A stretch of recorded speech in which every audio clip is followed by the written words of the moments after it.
game brings magnetism. And once you get this game and you digest this in your spirit, you got to be able to speak this game, though. Looking good ain't good enough. Looking good ain't good enough when it comes to this game. I'll go right. Mitchell very early in transition. Cat way far back. And he just pulls up from 3.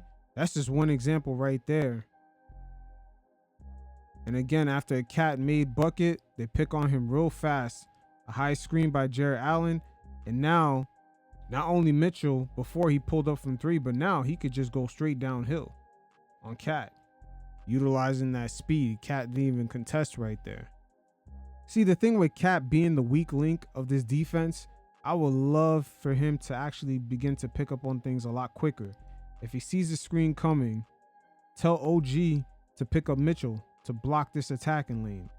Knowing that OG's man is Evan Mobley, he's not even crossing half court yet. So you would pick him up or just eventually find a way to switch back to Jarrett Allen, but at least prevent this penetration from initially happening.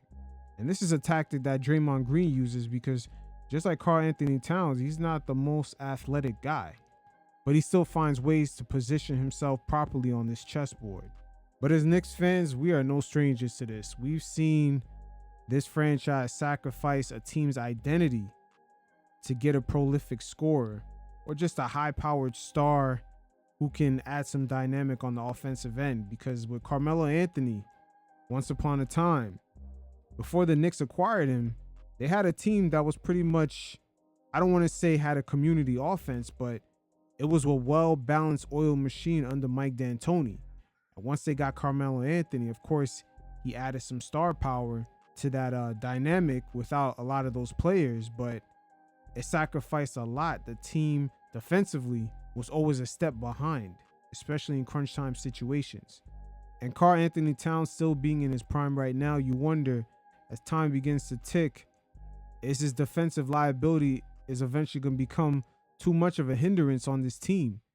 Because this season, we're seeing the Knicks' defensive identity, especially coming off of last season, completely be erased. And going into the playoffs, this may leave us in a very familiar situation as in the Carmelo years. And some of you fellas know exactly what I'm referring to, because during that time period, the Knicks always seemed to be a rotation away from closing out on a three-point shooter during crunch time, and we experienced a lot of heartbreaking losses. And a lot of that was due to the lack of effort, the lack of attention to detail by Carmelo Anthony on the defensive end. Carmelo Anthony, just like Karl Anthony Towns, kind of sometimes put the Knicks in compromising positions when defending the pick and roll. You see Melo's in drop back, and his feet are just, he's kind of stiff. Paul George doesn't even get contested. When you have a guy out there like that, the offense has to really be on point because it's going to put a lot of pressure on other Knicks defenders. Shumpert right here is in a 2v1. Paul George is open and West is open. And West is Melo's man. So now Shump has to defend him, but you see, it leaves the defense exposed. It's always an open shooter. And this is why I say some of you fellas know exactly what I'm talking about. Around the 2015, 2016, 2013, 2014, all those seasons, you've seen the Knicks have a lot of heartbreaking losses in crunch time because they're always a rotation off. And this is where the issue begins. Again, it's crazy how this is very similar to the 2025 Knicks. They got a slow-footed star involved in a pick and roll. And with poor communication, you're going to see the defense just get easily broken down. Look at Melo as he tries to recover. Tyson Chandler, no communication here. And look at Roy Hibbert. And this is Melo before the knee surgery. Check out the effort right here on the closeout. Look at Melo's effort. So this is why I say things are going to get interesting because Karl Anthony Towns really hasn't had a crazy injury. But as time goes on, as he ages, he becomes even more slower footed. And who knows, maybe his scoring might come down a little. How is this going to play out? Fast forward to present day, just like Carmelo Anthony, when you run pick and roll with Towns involved, it's easy to break down this defense.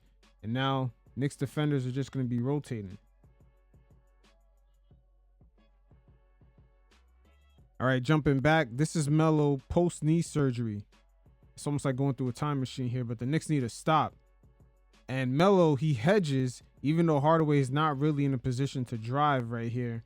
With the communication not being on point, it's going to lead to a breakdown. Schroeder with the go-ahead bucket. I'm not trying to go in on Melo, but this is exactly what did happen. And at the end of the day, all this is fixable. Guys just have to be more detail-oriented on defense. And there's a lot that correlated for Melo's last few years on the Knicks that I'm slowly seeing repeating with Karl-Anthony Towns' makeup being on this team. Starting off with the defensive communication, organizing themselves real early on in transition defense. A lot of teams have been exploiting that, especially the Celtics and the Cavs. And we've seen that lack of communication played out in Melo's final few years with the Knicks. They were always a rotation off in crunch time situations, letting other team get wide open jumpers. Again, some of you fellas that are more privy to what was going on around that time know what I'm talking about.